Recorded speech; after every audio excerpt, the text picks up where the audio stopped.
Assalamualaikum warahmatullahi wabarakatuh.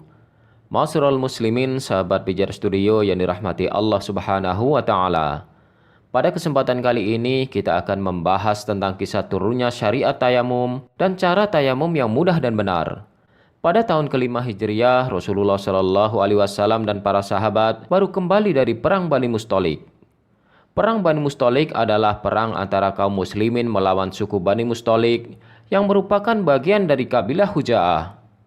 Perang ini dipicu karena suku Bani Mustalik yang dipimpin oleh Al-Haris bin Abi Diror berniat menyerang Madinah.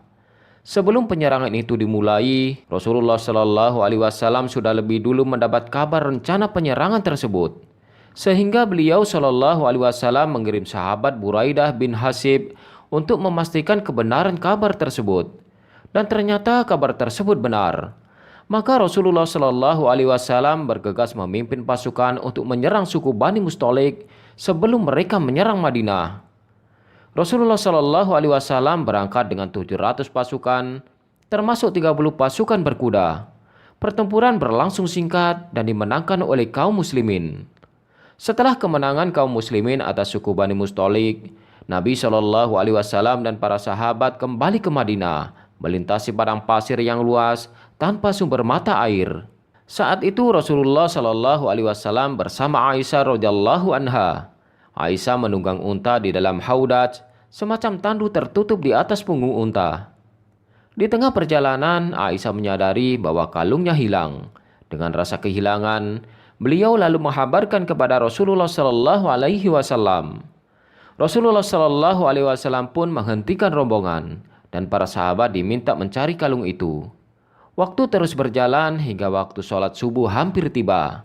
Namun lokasi yang mereka singgahi tidak ada sumber air. Para sahabat menghadapi masalah. Bagaimana berwudu tanpa air untuk melaksanakan sholat subuh? Di tengah pencarian yang belum membuahkan hasil, waktu sholat semakin dekat, kegelisahan mulai tampak di wajah para sahabat. Abu Bakar As-Siddiq radhiyallahu anhu pun marah kepada Aisyah karena rombongan tertahan lama hanya karena mencari kalung milik Aisyah. Abu Bakar As-Siddiq lalu menghampiri putrinya Aisyah yang waktu itu berada di haudaj, sedangkan Rasulullah Shallallahu Alaihi Wasallam tertidur di pangkuan Aisyah. Dengan suara tertahan namun penuh emosi, Abu Bakar menepuk pinggang putrinya sebagai teguran, lalu berkata, "Engkau telah menahan orang-orang karena kalungmu, wahai Aisyah." Aisyah ingin menjelaskan kepada Abu Bakar, namun ia tak berani bergerak sedikit pun agar tidak membangunkan Rasulullah Shallallahu Alaihi Wasallam yang sedang tidur. Di saat genting itulah turunlah wahyu dari Allah kepada Rasulullah Shallallahu Alaihi Wasallam, memberikan keringanan yang belum pernah ada dalam syariat sebelumnya. Falam tajidu ma'an fatayammamu sa'idan thayyiban famsahu biwujuhikum wa aydikum minhu. Jika kamu tidak mendapatkan air, maka bertayamumlah dengan tanah yang baik atau suci. Usaplah wajahmu dan tanganmu dengan tanah itu. Quran Surat Al-Ma'idah ayat 6.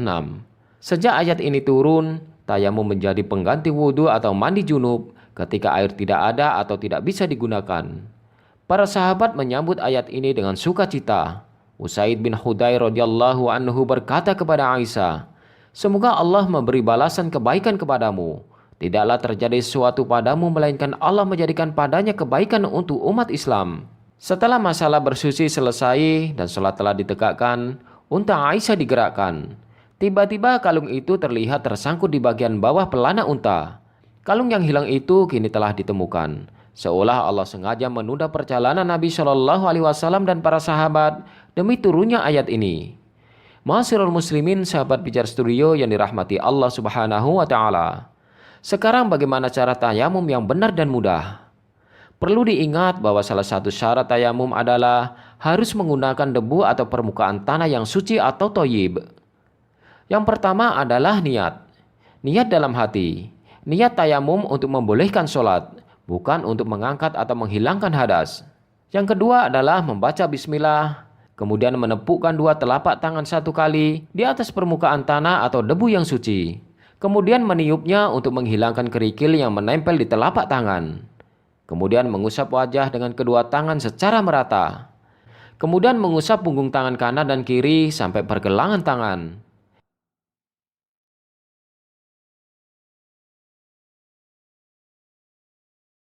Inilah cara tayamum yang mudah, semoga bermanfaat. Assalamualaikum warahmatullahi wabarakatuh.